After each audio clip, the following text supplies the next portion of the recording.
Welcome back to the road to round 30, the challenge where we are trying to get to round 30 on every zombies map with no downs. Today we are tackling the Resurrection pack. So I'm going to pack these 4 maps into one video just because I already went into depth about all of these maps in the World at War versions.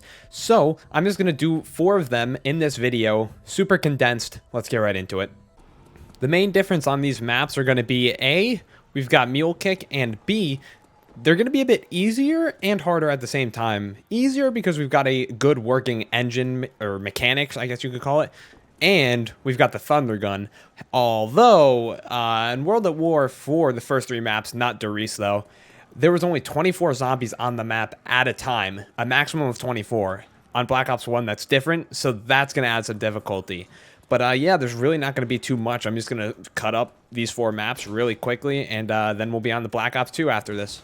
Alright, we're on round 9. We're going to go buy the only perk on this map, Mule Kick, just because we're going to run Thunder Gun, Thompson, and something else. Alright, so as you can see, we're on round 17. I'm not training in the spot we trained in World at War. I noticed with the more than 24 zombie spawns, it's a bit tough. As you can see, I'm running the Thunder Gun, the Commando, and the Thompson as my other. I like to run around with this Thunder Gun, get the horde started, and I've noticed this spot's a lot better. I've also got monkey bombs, obviously. I don't know. I'm really liking this spot. I can thread the needle through there. And obviously I have the ultimate safe gun in my hands, the Thunder Gun, and I'm being very liberal with the shots, you know? If I feel like, if I get hit once, I'm shooting it. That's just where I'm at right now.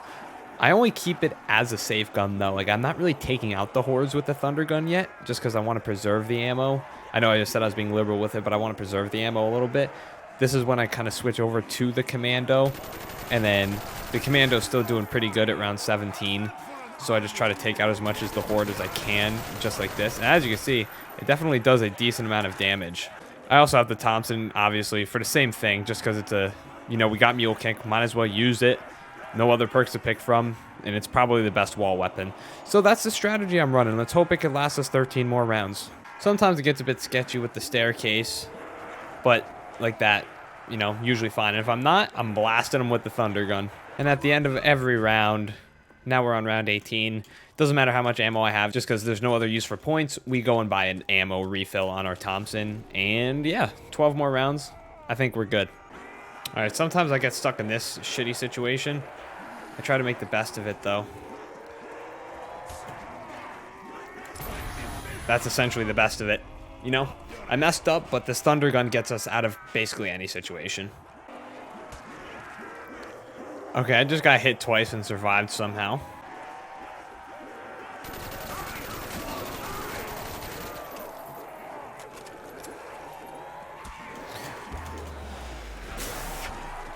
Oh my god. I don't know why I went for a dolphin dive there, but holy shit, that almost just cost me the game. Oh man, oh man.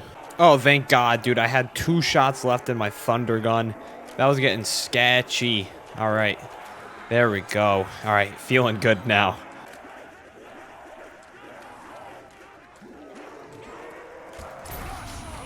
Oh my God, I need to get the fuck out of this room. I came in here to get Thompson ammo.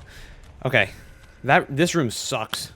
I'm using way too much of this Thunder Gun in here. I don't want to be in here. It's just an accident. Let me get the hell out of here. 2 more rounds. Yeesh.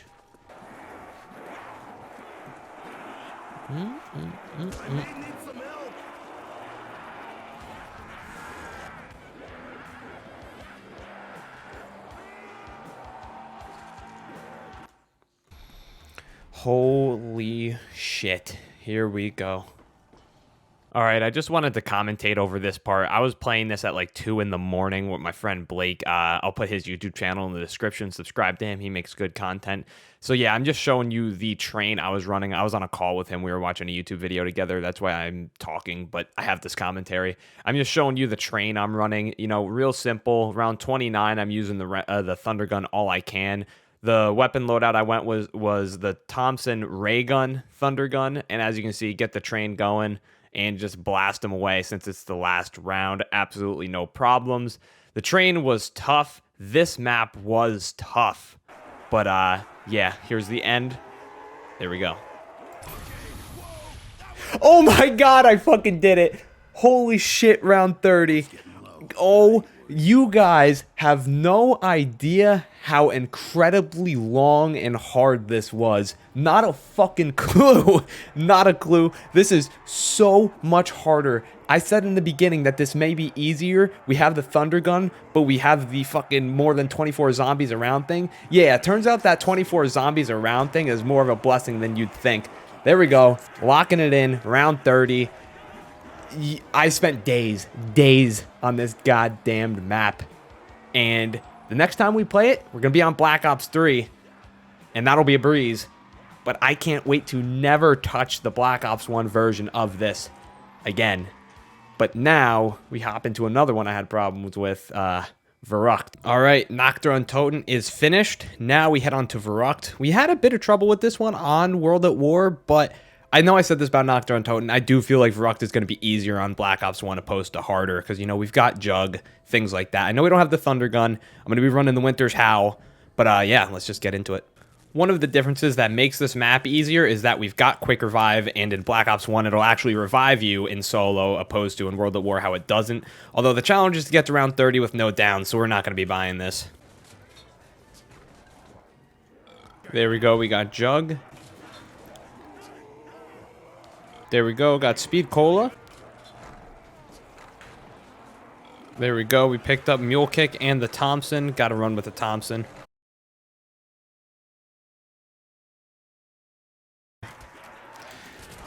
Damn, that's a tragic end to my first run of Verrukt. Alright, so for the rest of this challenge on Verrukt, on Numa, and on Riese, me and my friend, we were just hanging out, listening to some music, and trying to get to round 30. So there's not a lot of commentary. We're playing some music in the background, things like that. So I'm just going to commentate over it like I have on the Nacht Der Untoten part. Yeah, here's a little train I'm running. I figured if you leave this staircase closed and open the quick revive door, this room is a million times easier to train in. Absolutely. As you can see, I'm running Mule Kick. My gun loadout was Thompson, Ray Gun, and the Winter's Howl. As you can see, I almost got stuck on that bookshelf right there. That was not good. So what I've learned is you get the whole horde going, and then you unload with the Thompson. And you don't want to kill the whole crowd. You want to kill like maybe, I don't know how many exactly, but I use about half of my Thompson ammo because I realized the hardest part about training is when they're all spawning and jumping through the windows. I think here I go a little bit crazy because I'm towards the end of the round, but I realized it's harder to train when they're all jumping through the windows. That's what makes training hard, is when, you know, you're trying to run a train like that and then that zombie will jump out on you. That's what makes it hard. So wiping a whole train out at once makes that an issue. If you leave zombies like I did, they spawn obviously, but not as frequently as if you killed the whole train. I have the ray gun in my hand just to, you know, give me a little bit of insurance in case there is a zombie that, you know, is in front of me and I need out of my way ASAP. Because while the Winter's Howl is okay, I'm just kidding. It's really not. I don't know who I'm trying to fool. Especially Unpack-a-Punch, because there's no Pack-a-Punch on this map. Not very good. Also, running that little route works perfectly. If you walk them across like that, you can buy Thompson ammo. You can do stuff by the book, or not the bookcase, but the staircase, because that door is closed. This is the best training strategy. I didn't even find this online. That's the best part, is I just came up with this myself. I mean, I'm sure other people have done this. I'm definitely not the first to just think of this, but it worked very, very well. So if you're trying to get to a high round on Verrukt, try this strategy for sure. So I just wanted to showcase my training a little bit. As you can see, nothing too crazy, but simple and effective. Let's skip to the end of this round.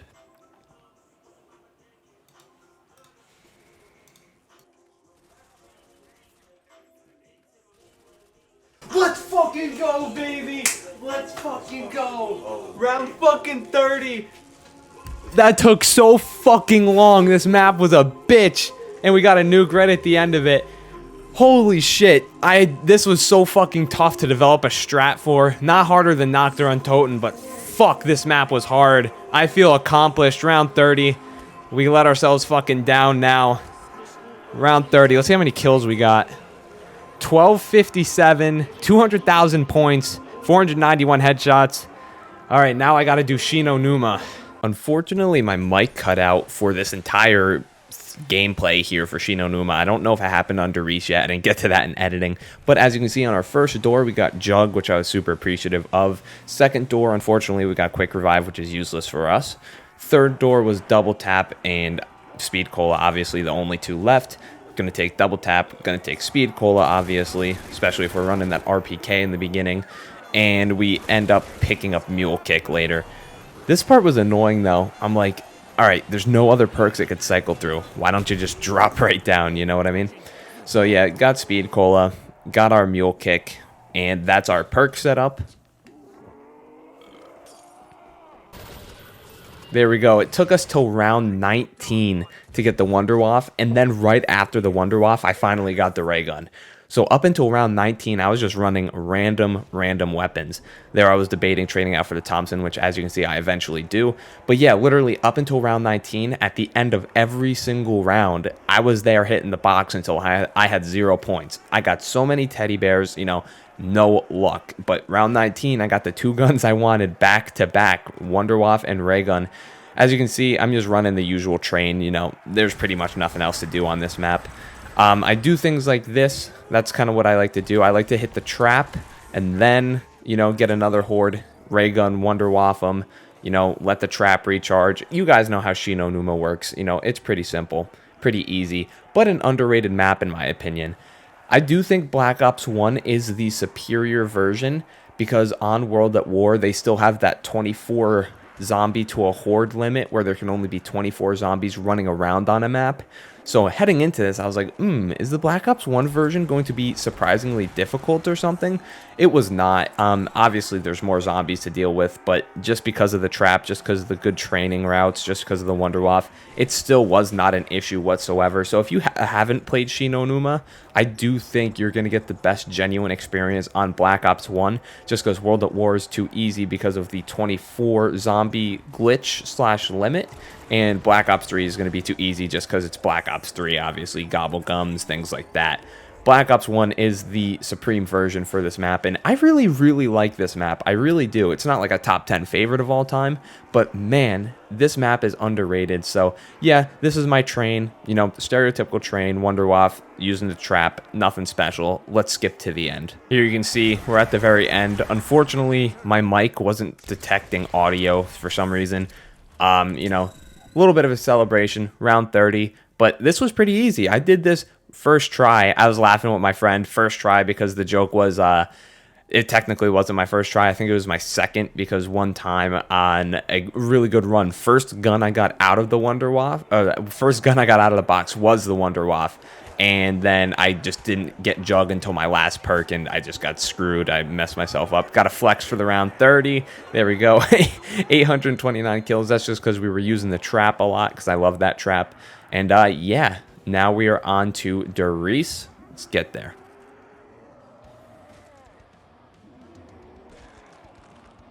Last but not least, the last map of Black Ops 1 before we finally move on to Black Ops 2, Der Riese. Should be easy. I'm excited. Let's go. Yeah. How the fuck are you here already?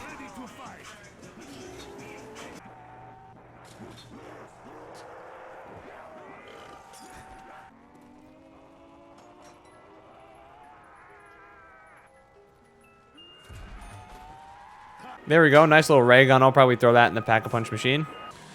There we go, just playing it safe. I'm on my first run, you know, maybe I can do this first attempt as well. Porter's X2 ray gun, good old Dr. Porter, science guy Porter, gotta love him.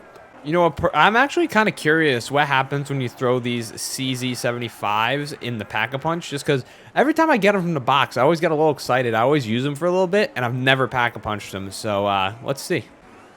Oh boy. Calamity and Jane. Okay. Oh, yeah. I think they're like fully automatic. I think I've seen these before. Let's test them out. Let's get the fuck out of spawn first. Still haven't tested these out. Let's give it a go. Okay. It's okay. I don't know if it was worth it, but I'm glad I gave it a shot, I guess. That wasn't terrible, though. It's just ammo long term. I don't see this lasting. There we go. That's what we were really looking to get in Pack-a-Punch. The Wonder Waff DG2. We're pretty set from here. You know, while training, I realized these things are pretty good for just like being agile and being mobile. You're really fast with these things. I think you're the fastest you can be with these or a ballistic knife. So maybe I'll just keep them for that aspect. Here's what we really needed to pack a punch to ensure our survival. The Wonderwaff upgrades to the DG3 JZ. And I didn't know that it got a gold camo in Black Ops 1. That's pretty cool. I never knew that. You know what? Just because the Thompson has gotten us through all of these maps on World at War and on Black Ops 1, I know I did this on World at War, I think. I'm going to pack-a-punch it, though. Threw a monkey bomb, so we should be good to grab our Gibbs-O-Matic. There we go. And that's our setup, I believe.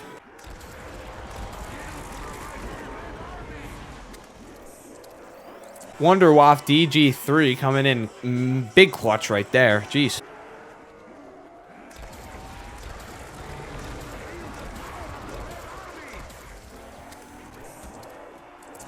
All right, boys, one more round.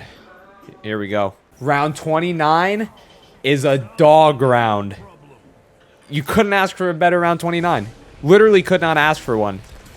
It's in the bag. And there it is. Collect our max ammo. The round should change in a minute. Let's see. Lock it in. There we go. Round 30. First attempt. Flawless. Let's fucking go. There we go. We're off Black Ops 1, guys. Finally, we are done with Black Ops 1. We had some issues, but Black Ops 1 has been conquered, and up next, you know what it is. You know it's going to be Black Ops 2, but I don't know what I'm going to do first. I don't know if I want to do Transit or if I want to do the Green Run maps. Bus Depot, Farm, in Town. I am going to do those. I'm doing them all, like I said. So let's down ourselves, lock in our round 30. Show off how many kills we got. We did the trap strat, best strat. So we only got 805 kills, but hey, you know, trap strat, best strat. So yeah, I'll see you in the next video. Black Ops 2, I don't know which map yet, but I'll see you there. Bye, guys.